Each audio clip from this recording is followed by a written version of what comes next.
Well, well, well. How the turntables?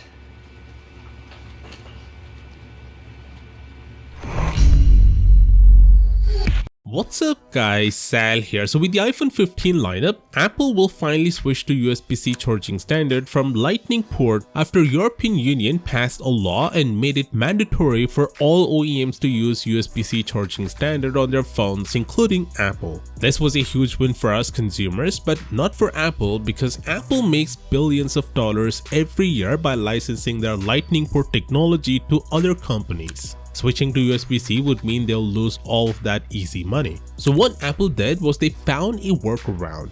Apple decided that they'll limit the USB-C functionality on the iPhone 15 lineup for cables that are not approved by Apple by including a small chip inside the USB-C port. It means if you have a Samsung cable or any other USB-C cable, it will perform poorly. It will charge at a slower rate and also transfer the data at slower speeds. Apple is doing it for two reasons: A, so that you can directly buy the USB-C cable from Apple itself, and B, if a third-party company wants to make USB-C cables for iPhones, then they first need to join the Made for iPhone program and pay royalties to Apple. In either case, Apple is making money just like they are doing with their Lightning port tech.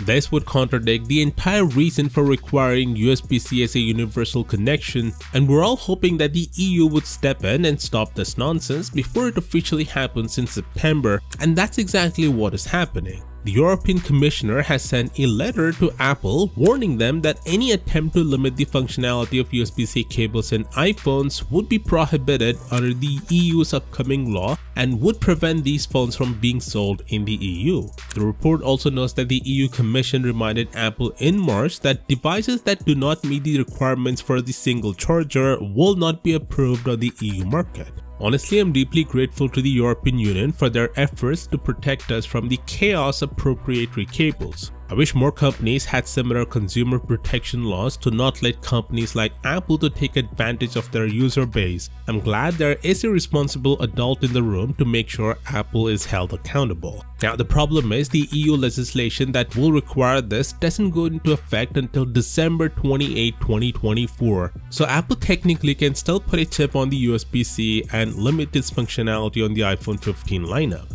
But will they? Remains to be seen. Let me know your thoughts down in the comments, and I'll see you tomorrow. Peace out.